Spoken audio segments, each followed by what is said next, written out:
Welcome to my channel friends. வாங்க இன்றைக்கி வந்து தம் தக்காளி பிரியாணி தான் பார்க்க போகிறோம். ஒரிஜினல் பிரியாணியை தோற்று போயிருங்க. வாங்க அதை எப்படி செய்கிறதுன்னு சொல்லி காட்டுறேன். ஃபஸ்ட்டு நம்ம 3 விதமாக அரைக்கணுங்க. பாருங்கள், பட்டை இவ்வளோ தான் எடுத்துருக்கேன், ஏலக்காய், கிராம்பு இவ்வளோ தான் எடுத்துருக்கேன், 6-7 கிராம்பு அவ்வளோதாங்க. இப்போ தாளிக்கிறதுக்கு வந்து 2 பெரிய வெங்காயம் நீல வாக்கலிங்க. இது வந்து தாளிக்கிறதுக்கு பூண்டுங்க. இது வந்து அரைக்கிறதுக்கு இந்த இஞ்சி பூண்டுங்க. ஒரு பிரியாணி தலை தக்காளி, இந்த சைஸ் தக்காளியை ஒரு 5 பழம் எடுத்துக்கிறேனுங்க. இப்போ இதெல்லாம் அரைச்சிட்டு வந்துடலாங்களா? 3 விதமாக அரைக்கணுங்க, அரைச்சிட்டு வந்துடலாங்க. ஃபஸ்ட்டு தக்காளியை மட்டும் தனியாக வந்து அரைச்சி எடுத்துக்கலாங்க.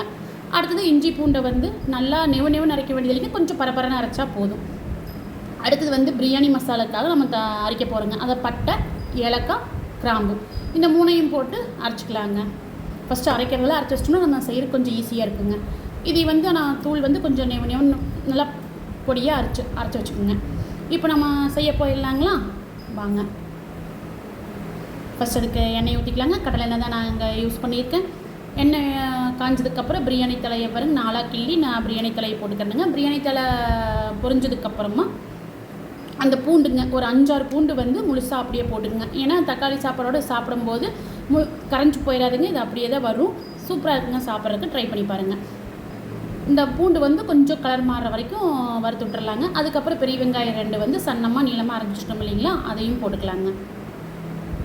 இப்போ இந்த இடத்துல வந்து வெங்காயம் வந்து நல்லா பொன்னிறமாக மாறி வரணுங்க.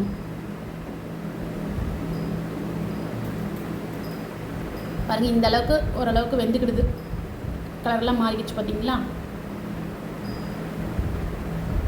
இப்போ இந்த ஸ்டேஜில் புதினா தலையை கொஞ்சம் போட்டுடலாங்க. அதையும் போட்டு ஒரு கலக்கி விட்டுறலாங்க. அப்புறம் கொஞ்சம் கருவேப்பிலைங்க, அதையும் போட்டு நல்லா ஒரு கலக்கிடலாங்க. ஸோ இந்த இடத்துல பிரியாணி தலை கருவேப்பிலையில் போட்டு வரும்போது அந்த மனம் நல்லா இருக்குங்க.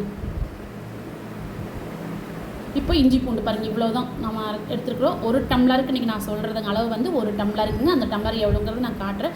அதுக்கானது இஞ்சி பூண்டு அவ்வளோதாங்க. 2 பச்சை மிளகாய்ங்க, கொஞ்சம் வரமிளகாத்தூள், பிரியாணி மசாலா அரைச்சிருக்கிறோம். 2வது எல்லாம் போடுவோங்க. அதனால் இந்த இடத்துல 2 பச்சை மிளகா போட்டுக்கிறேனுங்க. அப்படியே முழுசாக போட்டுக்க, நீங்கள் அரைஞ்சி போகிறனாலும் போட்டுக்கலாம். இப்போ இதெல்லாம் பச்சை வாசம், இஞ்சி பூண்டு பச்சை வாசம் போனதுக்கப்புறம் தக்காளி வந்து நம்ம அரைச்சி வச்சுருக்கோம் இல்லைங்களா, அந்த தக்காளியை எடுத்து ஊற்றிக்கலாங்க. இப்போ இதில் வந்து தக்காளி வந்து நல்லா கொதித்து அந்த சாரெல்லாம் நல்லா இஞ்சி நல்லா கிரேவி பதத்துக்கு வருங்க. அது வரைக்கும் இதை வந்து நீங்கள் கொதிக்கிட்டு ஆகணுங்க. பாருங்கள் எப்படி நான் ஊற்றிருந்தோம். இப்போ எந்த அளவுக்கு மாறிக்கிச்சு பாருங்கள். தண்ணியில் இஞ்சி எந்த அளவுக்கு மாறிக்கிட்டு இருந்து பாருங்கள்.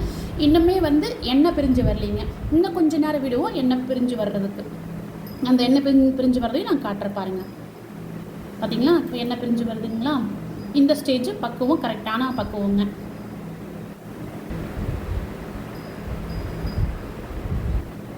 இப்போ இதில் வந்து கொஞ்சம் கொத்தமல்லி தலையை போட்டுக்கலாங்க. போட்டு அதையும் ஒரு கலக்கி விட்டுறலாங்க.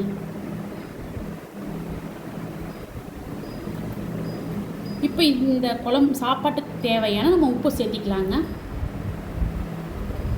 பாருங்கள், அடுத்தது உப்பு சேர்த்து ஒரு கலக்கி விட்டு நம்ம அரைச்சி வச்சுருந்தீங்களா பட்டை, கிராம்பு, ஏலக்காய், அதுலேருந்து பாருங்கள் இவ்வளோ தான் போடுறேன் பாருங்கள். அவ்வளோதான் போடுறேன். உங்களுக்கு வேணால் இன்னும் கொஞ்சம் போட்டுக்கலாம். இன்னொரு கை பிஞ்சு ஓரளவுக்கு போட்டுக்கலாங்க. ஒரு 3/4 டீஸ்பூன் இல்லை 1/2 டீஸ்பூன் போட்டுக்கலாங்க. அடுத்தது சிக்கன் மசாலா அதிகமாக வேணாங்க. பாருங்கள் இவ்வளோ தான். இது ஒரு 3/4 டீஸ்பூனுங்க. அடுத்தது வரமிளகாத்தூள், அதுவும் 1 டீஸ்பூனுங்க. இன்னும் பச்சை மிளகாய் 2 போட்டிருக்கோம். இந்த இடத்துல உங்களுக்கு காரம் அதிகமாக வேணுன்னா பச்சை மிளகாயாகவும் சேர்த்திக்கலாம் நீங்கள், இல்லைன்னா அந்த வரமிளகாத்தூளாகவும் சேர்த்திக்கலாம். அது உங்கள் காரத்தை பொறுத்து. போட்டு ஒரு ஃபியூ மினிட்ஸ் நல்லா பிரட்டி விட்டுறலாங்க.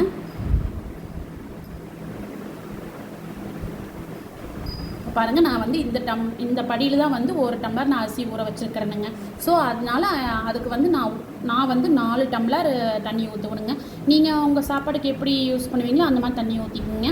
நம்ம இங்கே தம்பு தான் விட போகிறோம், விசில் விட போகிறது இல்லைங்க. அதனால் 4ங்கிறது நான் வந்து 4 டம்ளர் ஊற்றுவேன். நான் 4ங்கிறது 4.5 ஊற்றிக்கலாங்க, ஒன்றும் தப்பு இல்லை.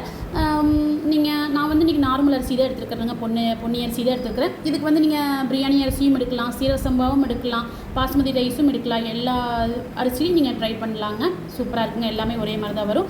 அதுக்கு தகுந்த மாதிரி நீங்கள் தண்ணி அளவு மட்டும் மாறுபடுங்க.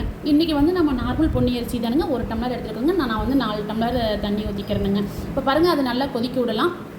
இந்த ஸ்டேஜில் நீங்கள் உப்பு, காரம் எல்லாமே செக் பண்ணிக்கோங்க. எது பற்றிலையோ அதை நீங்கள் போட்டுக்கலாம். நல்லா தண்ணி நல்லா சலசலன்னு கொதிச்சதுக்கப்புறமா இப்போ நம்ம ஊற வச்சுருக்கிற அரிசியை வந்து நம்ம ஜாயின் பண்ணிக்கலாங்க. அரிசி வந்து ஒரு 1/2 மணி நேரமாக நான் ஊற வச்சுட்டேங்க.